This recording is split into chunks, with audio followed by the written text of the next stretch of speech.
I'm Anil Kumar, sharing with you some excellent questions on solving trigonometric equations. These 6 examples are very unique, and if you could do these 6 examples, you could do most of the trigonometric equations very easily. Let us go through them one by one. The first one is cos squared 2x equals to minus 2 cos 2x, where x is between 0 to 360 degrees.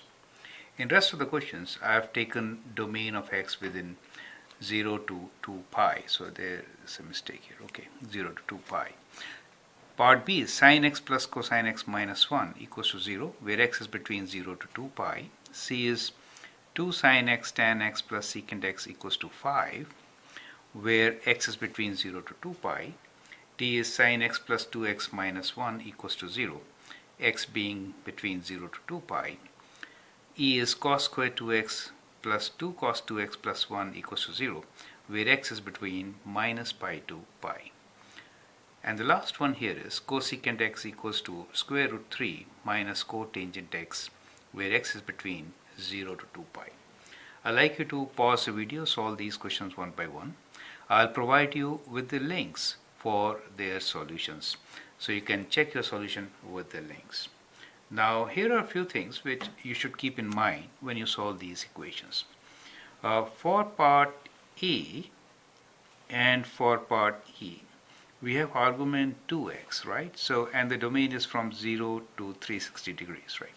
So, if we are solving for 2x, and if the domain is from 0 to, let us say, 360 degrees, in that case, for 2x, the domain will change. So you need to write all possible answers in this modified domain, right?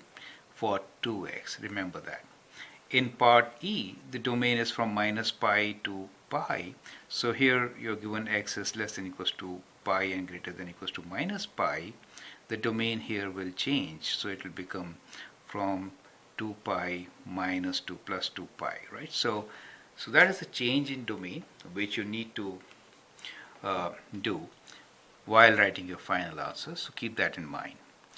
In all other questions, you will find that I have used 2 different trigonometric ratios, right? So the equations are kind of difficult to get straight away.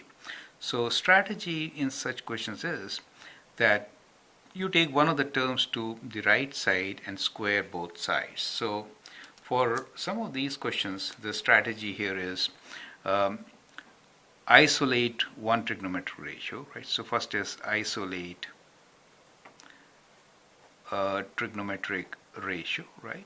And then square both sides.